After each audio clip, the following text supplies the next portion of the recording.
Assalamualaikum Ustaz. Waalaikumsalam warahmatullah.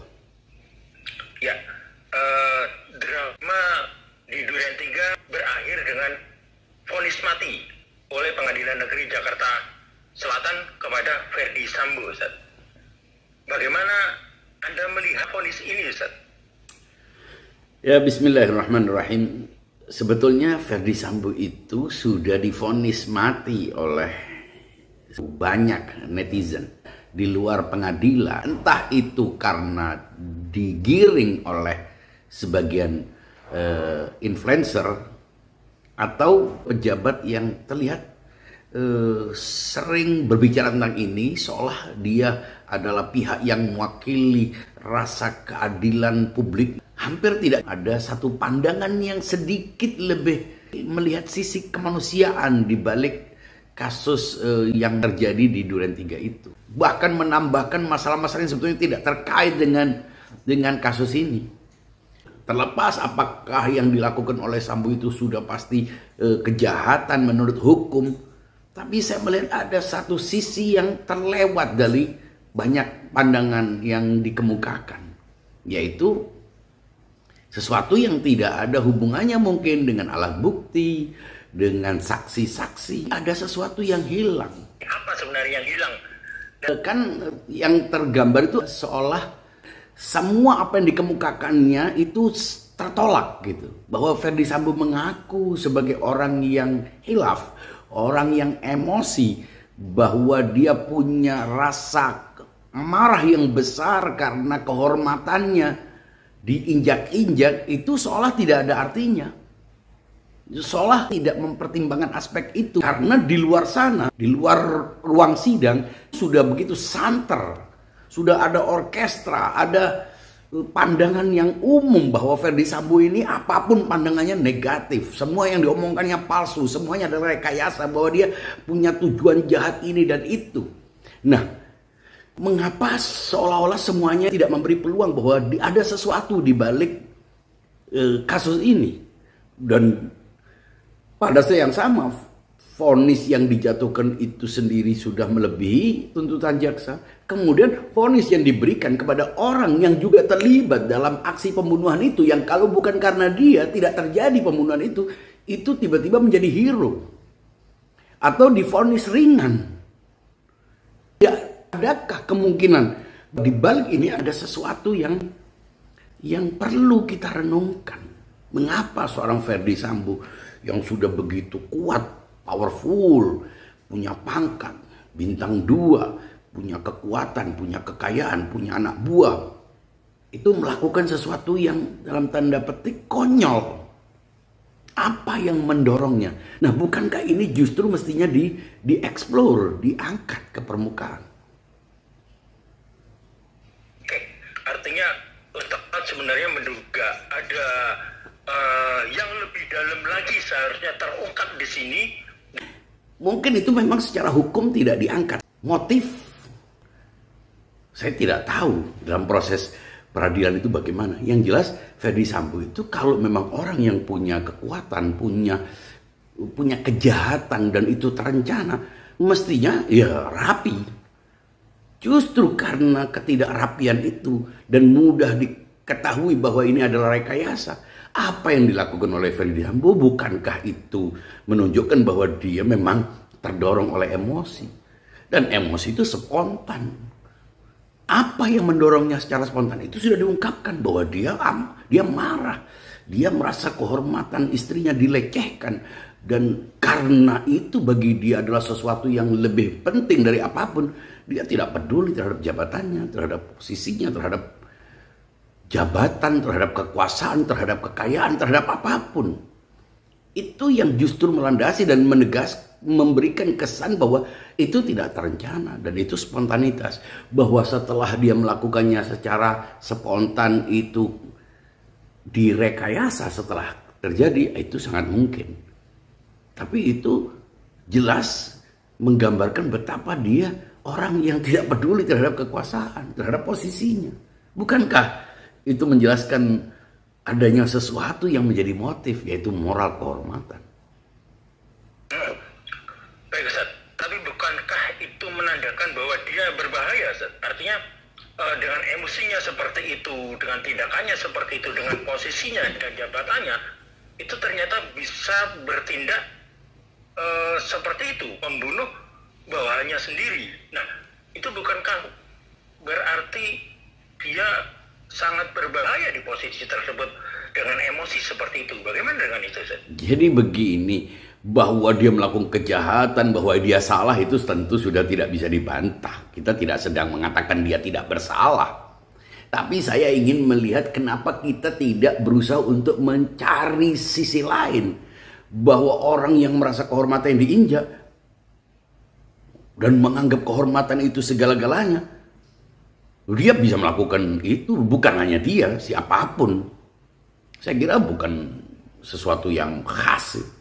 Ketika seseorang merasa kehormatannya lebih dari apapun dalam hidupnya itu diinjak-injak, dia akan melakukan apapun. Dan itu bukan hanya Ferdy Sambo, saya kira. Ini masalah kehormatan bagi banyak orang itu sesuatu yang dianggap garis merah. Nah, boleh jadi seorang Ferdy Sambo dia melakukan kesalahan karena tendensi ini, bahwa dia membunuh atau menyuruh orang menembak, itu jelas menurut hukum salah.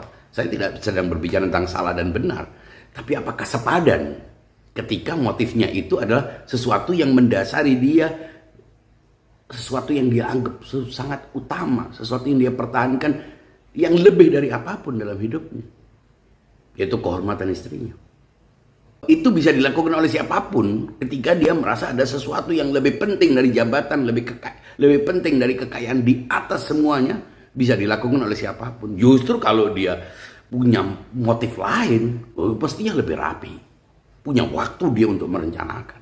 Itu menjelaskan bahwa Ferdy Sambo sama dengan kebanyakan orang yang bila merasa kehormatannya diinjak-injak, dia akan melakukan hal yang sama.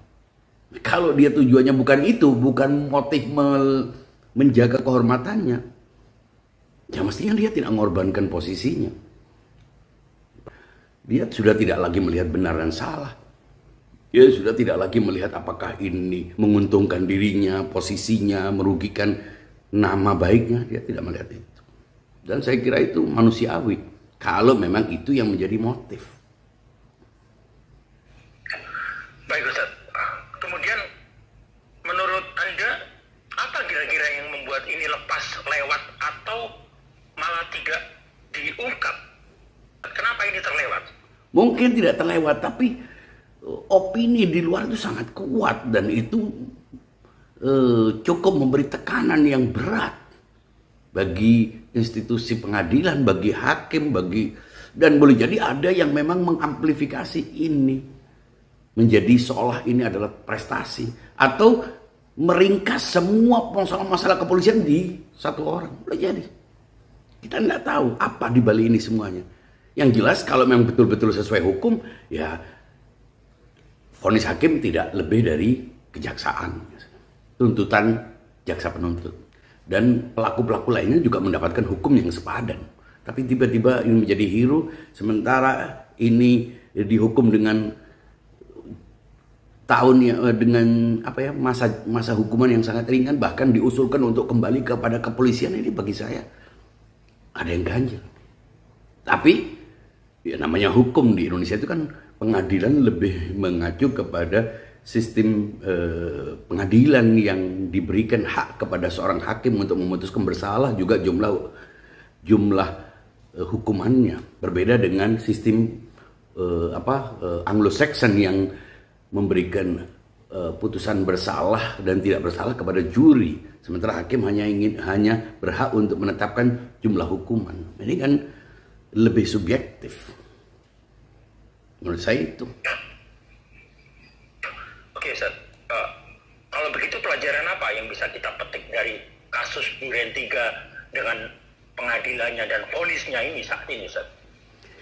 Bagi saya mestinya pejabat pemerintah, pengamat itu tidak membentuk opini netizen yang tidak tahu persoalan jauh sebelum pengadilan. Kalau kita membicarakan ini kan setelah vonis dijatuhkan, sehingga tidak mempengaruhi apapun. Tapi sebelum itu mestinya serahkan kepada aparat. Jangan kemudian kalau ternyata vonis itu tidak sesuai dengan kehendak, dengan opini yang dibangun, dianggap itu tidak sesuai dengan rasa keadilan publik. Nah ini menjadi ambigu. Dari mana kita tahu bahwa keadilan itu diukur oleh opini yang masif? Kadang-kadang apa yang dikehendaki oleh massa itu belum tentu benar. Kita tidak tahu ukurannya apa. Nah dengan begitu hiruk pikuknya suara di sana, kemudian muncul vonis ini, akhirnya kita sebagian orang berpikir ini vonis diberikan sebagai kelanjutan dari apa yang dikehendaki oleh salah satu pejabat hukum yang berbicara terus tentang masalah ini dan seolah menjadi, atau sebaliknya bahwa ini sebetulnya pengadilan terhadap seseorang yang dianggap menanggung semua beban-beban kebencian orang, kesalahpahaman orang terhadap penyalahgunaan yang selama ini dilakukan oleh beberapa oknum kepolisian. Kita tidak tahu. Intinya kita perlu lebih hati-hati untuk beropini. Menyangkut nyawa orang. Bagaimanapun juga dia selama pengadilan berlangsung sopan, mengikuti semuanya dengan baik, berusaha untuk menjelaskan apa yang dideritanya. Tidak ada empati. Dia juga punya istri, dia punya anak sebagaimana orang lain yang juga dihukum dengan mempertimbangkan keluarga dan anaknya dan kelakuannya selama persidangan. Why? Kenapa? Jangan kita menghukum orang atas opini kita. Kalau memang prosedurnya diserahkan kepada institusi pengadilan, ya serahkan. Kita tidak akan pernah bisa punya alternatif. Itu yang maksimal.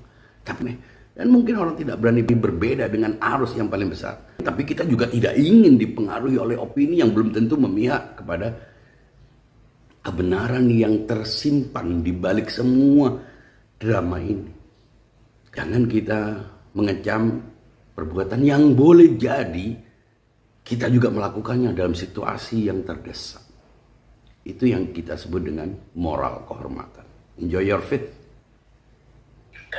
Terima kasih banyak Ustaz atas waktunya. Sama-sama. Assalamualaikum warahmatullahi wabarakatuh. Waalaikumsalam warahmatullahi wabarakatuh.